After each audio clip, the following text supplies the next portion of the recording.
Hi students, I am Mrs. Neerja Lamba, lecturer Geography. Today we will start with Manufacturing Industries, Lesson 8 from India, People and Economy. Well, in this chapter there are so many important points and we will be discussing all the important points. Firstly is the definition of manufacturing industry. Then we will move on to the types based on various things. For example, size, based on input, based on output and based on ownership. Then we will move on to the location of industries, why industries are located where they are. Next, we will discuss the major industries, whether it is iron and steel industry, sugar industry, cotton industry, petrochemical industry and knowledge industry. And then we will move on to the regions, industrial regions of India, Mumbai, Pune, Hooghly, Bangalore, Tamil Nadu, Gujarat, Chota Nagpur, Vishakhapatnam, Gurugram, Delhi and Thiruvananthapuram. Well, the definition of manufacturing says that manufacturing actually means to make by hand, but now it also includes goods made by machines, especially after Industrial Revolution. It is the process which involves in transforming raw materials into finished goods of higher value for sale in the market. Industry is geographically located manufacturing unit maintaining books of accounts, records under management system. Then there are so many activities which now not carried on in factories, such as what is now we call entertainment industry, that is your film industry and tourism industry. Now we next move on to the classification of industries on the basis of size, capital, labor force employed. First is the large scale industry, then medium scale industry, small scale industry and cottage industries. Second, on the basis of ownership, they are the public sector industries, private sector industries, joint sector industry, cooperative sector industry, and then on the basis of product, basic goods, capital goods, intermediate goods and consumer goods. Then we next move on to the classification of industries on the basis of raw material.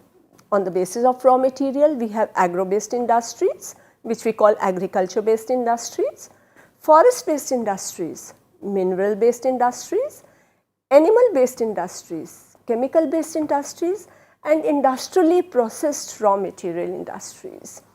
And finally, it is on the basis of nature of product. It is metallurgical industry, mechanical engineering industry, chemical and allied industries, textile industry, food processing industry, electricity generation industry, electronics industry and communication industry. These are some of the pictures of cottage industry, whether they are basket making or pottery making, even the cloth making. These are the small scale industries, that is making stitching of cloth and your thread as well as small industries. Large scale industries, these are the pictures of large scale industries, automobile industry, iron and steel industry. Next we move on to the location of industries. We are to do the localization factors of industries. There are many localization factors which we say that on the basis of certain factors, certain mostly industries are located. Firstly is the raw material, power, labor, land, capital, transport, market, historical factors and industrial policy by the government. Localization of industries. First most important location factor is raw material. There is a strong relationship between raw material and type of industry. Industries using weight losing raw material are located in the regions where raw material are located. For example, the location of pulp industry, copper smelting and pig iron industries are located near their raw materials. In iron and steel industries, iron ore and coal both are weight losing raw materials. Therefore, An optimum location for iron and steel industry is near the raw material sources. For example, Bokaro and Durgapur, they are the coal fields. Industries based on perishable raw materials are also located close to raw material sources. For example, sugar industry and dairy industry. Second important factor for localization of industries is power. Power is a regular supply of power is a prerequisite for the localization of industries. Coal, mineral oil and hydroelectricity are the three important conventional sources of power. Most of the industries tend to concentrate at the source of power. Power provides the motive force for machines, and therefore, its supply has to be ensured before the location of any industry. For example, industries like aluminium and synthetic nitrogen manufacturing industries tend to be located near sources of power because they are power intensive and huge quantum of electricity required in these industries. The third important is labor. Without labor, no industry can be done or it can be run. Therefore, labor supply is most important in two aspects: workers in large numbers, they are the unskilled workers, and people with skill or technical expertise, they are required. In a country, modern industry still requires a large number of workers in spite of increasing mechanization. For example, the light consumer goods and the agro-based industries generally require a plentiful of labor supply. In India, labor is quite mobile and the large available in numbers due to overpopulation. Because of a large population, labor is very easily available. Next is the historical factors. It has been since ages we had been setting up industries in India. Industrial locations like Mumbai, Kolkata, Chennai were greatly influenced by our colonial past, whether it is the British or the Mughal people. Places like Murshidabad, Dhaka, Bhadohi, Surat, Vadodara, Kozhikode, Coimbatore, Mysore, etc. emerged as important manufacturing centers. So, we next move on to the industrial policies formed by the government, and they are also very important for the location of any industry. Industrial policy is a statement which defines the role of government in industrial development. The industrial policy of the government of India is aimed at increasing the tempo of industrial development. It seeks to create a favorable investment climate for the private sector as well as mobilize resources for the investment in public sector. For example, establishment of iron and steel industry in Bhilai and Rourkela were based on the decision to develop backward tribal areas of the country. Government of India provides lot of incentives to industries located in the backward areas. Now, we move on to the major industries of our country, and first and foremost, the most important industry is iron and steel industry, which is also the basic industry of any country. The raw materials required for iron and steel industry are iron ore, coking coal, limestone, dolomite, manganese and fire clay. There are various types of iron and steel industries. They are the integrated steel plants, mini steel plants, rolling mills and ancillary industries. Well, these are the pictures of, first picture is of smelting, second is of mini iron and steel plant, and next two pictures are of the rolling steel mills. Now, we move on to the steel plants of the country. First and foremost is the TISCO, Tata Iron and Steel Plant. Well, this was the first steel plant made during the British period by Jamshedji Tata. This was constructed much before independence. The Tata Iron and Steel Plant lies very close to Mumbai-Kolkata railway line and about 240 kilometers from Kolkata. The rivers Subarnarekha and Kharkai provide water to the plant. The iron ore we get from Noamundi and Padampahar. Coal is obtained from Joda mines, which lies in Orissa. Coking coal comes from Jharia and West Bokaro coal fields. The next iron and steel industry is ISCO, that is Indian Iron and Steel Company. It was first set up at Hirapur, then at Kulti and finally at Burnpur. All the three plants are under ISCO and they are very close to Damodar Valley coal fields. They are the Raniganj, Jharia and Ramgarh coal fields. Iron ore comes from Singhbhum in Jharkhand. Water is obtained from Barakar river, a tributary of Damodar. All the plants are located along Kolkata-Asansol railway line. The steel production from ISCO fell considerably in 1972-73 and plants were then taken by the government.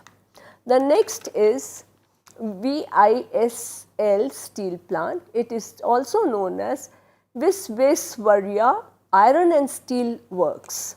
Initially it was called Mysore Iron and Steel Works. It is located close to iron ore producing areas of Kemangundi in Bababudun Hills. Limestone and manganese are locally available. Electric furnaces were installed which use hydroelectricity from Jog Falls Hydel Power Project. The Bhadravati river supplies water to the plant. In 1973, the Steel Authority of India, SAIL, which is called SAIL, was created to manage these plants. Next is our Rourkela steel plant. It was constructed after independence. This was the first plant after independence. The Rourkela steel plant started its production in 1959 in the Sundargarh district of Orissa and it was in collaboration with Germany.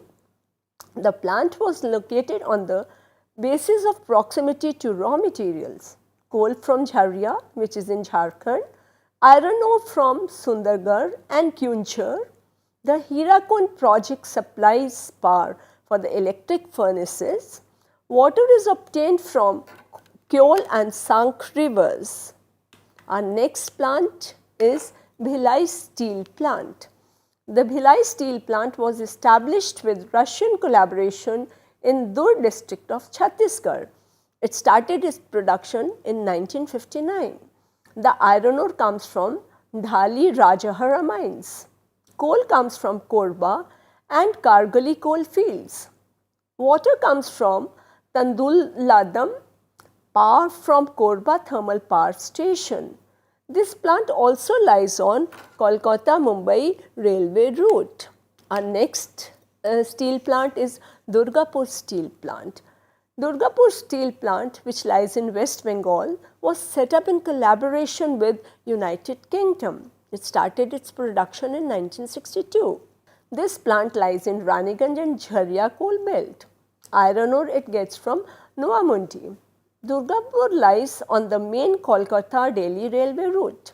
Hydel power and water is obtained from the Damodar Valley Corporation. We also call it DVC. Next, we move on to the Bokaro steel plant. Bokaro steel plant was set up in 1964 with Russian collaboration. This plant was set up on the principle of transportation cost minimization by creating Bokaro-Rourkela combine. It receives iron ore from Rourkela region and the wagons on return take coal to Rourkela. Other raw materials come to Bokaro from within the radius of about 350 kilometers. Water and hydel power is supplied by DVC, Damodar Valley Corporation.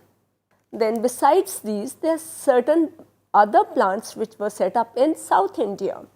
New plants which were set up in the 4th plan period, are located in South India. The Vizag steel plant in Visakhapatnam in Andhra Pradesh is the first port-based plant which started operating in 1992. The Vijayanagar steel plant at Hospet in Karnataka was developed using indigenous technology. This uses local iron ore and limestone. The Salem steel plant in Tamil Nadu were commissioned in 1982. This is the map showing all the steel plants of the country. Next we move on to the cotton textile industry, which is also a very important industry of the country. The cotton textile industry is one of the traditional industries of India. India was famous worldwide for the production of muslin, a very fine variety of cotton cloth, calicoes, chintz and other varieties of fine cotton cloth. The development of this industry in India was due to various factors. First of all, it is a tropical country and the cotton is most comfortable fabric for a hot and humid climate. Second, large quantity of cotton was grown in India. Third, abundant skilled labor required for this industry was available in this country. In 1854, the first modern cotton mill was established in Mumbai. Mumbai had several advantages as the cotton textile manufacturing center. These are, it was very close to the cotton producing areas of Gujarat and other parts of Maharashtra. Raw cotton used to be brought to Mumbai port to be transported to England. Mumbai then was the financial center and the capital needed to start an industry was available there. As a large town, providing employment opportunities attracted labor in large numbers. Hence, cheap and abundant labor too was available locally. The machinery required for a cotton textile mill could be directly imported from England. Now, there are various sectors of cotton industry. In 1998, India had around 1782 mills.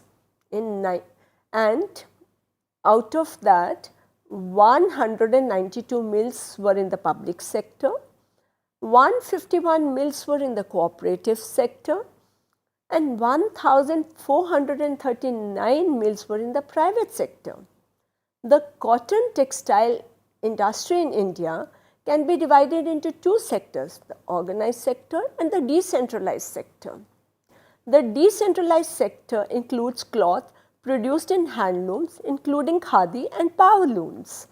The production of organized sector has drastically fallen from 81% to the mid-century of about 6% in 2000. The power looms on the decentralized sector produce more than 59% and the handloom sector produces about 19% of all cotton cloth. Next we move on to the distribution of cotton industry. After the first mill was set up in Mumbai and Ahmedabad in second half of the 19th century. In southern India, mills were set up at Coimbatore, Madurai and Bangalore. In central India, Nagpur, Indore, Solapur and Vadodara became cotton textile centers. Cotton textile mills were set up at Kanpur based on local investment. Mills were also set up at Kolkata due to its port facilities. The rapid development of this industry in Tamil Nadu is the result of abundant supply of hydel power for these mills. Reason behind the location of cotton textile mills away from the cotton producing areas are the development of hydroelectricity and lower labor costs at the centers like Ujjain, Bharuch, Agra, Hathras, Coimbatore and Tirunelveli. The major centers of cotton textile industries are Ahmedabad, Bhiwadi, Solapur, Kolhapur, Nagpur, Indore and Ujjain. All these centers are the traditional centers and located close to cotton producing regions. Maharashtra, Gujarat and Tamil Nadu are the cotton producing states. West Bengal, Uttar Pradesh, Karnataka and Punjab are the other important cotton textile producers. Well, besides these, we have certain problems faced by the cotton mills. Next are the problems of cotton mills. We have of course many problems which our cotton mills are facing. First of all, it is the competition from synthetic fiber. Second, high cost of production. Third, erratic power supply. Fourth, frequent strikes, lockouts, and of course climatic changes have reduced the production of cotton. These are some of the cotton textile industries map of India, which is showing cotton textile industry, woolen, even woolen textile industry, silk textile and synthetic textile industry. Next we move on to our third important industry, which is sugar industry. Sugar industry is one of the most important agro-based industry in the country. India is the largest producer of sugar cane and cane sugar and contributes about 8% of the total sugar production in the world. This industry provides employment for more than 4 lakh persons directly and a large number of farmers indirectly. Sugar industry is a seasonal industry because of the seasonality of raw material. Next we move on to the localization of sugar industry. Sugar cane is the main raw material for sugar industry. It is heavy, low value, weight losing and perishable raw material. Maharashtra is the leading producer of sugar in the country. It produces more than 1/3 of the total production of sugar. There are 119 sugar mills in the state in a narrow belt extending from Manmat in the north to Kolhapur in the south. There are 87 mills in the cooperative sector. Uttar Pradesh is the second largest producer of sugar. There are 2 sugar growing belts, Ganga Yamuna Doab and second is Tarai region. Other states are Tamil Nadu, Karnataka, Andhra Pradesh, Punjab, Haryana, Bihar and Madhya Pradesh. Well, this is the map of sugar industry which shows that UP, western UP, then Maharashtra, parts of Gujarat, Tamil Nadu, sugarcane is grown and therefore we have sugar industries in these states. Well students, today we discussed about the industries, manufacturing industries. Firstly, we did the definition of manufacturing and industry. Then we moved on to the localization factors, where the industries are located and why they are located where they are. Then we moved on to the next part, which was different types of industries. We did iron and steel industry, cotton industry and sugar industry. They are the 3 most important industries of the country. Thank you.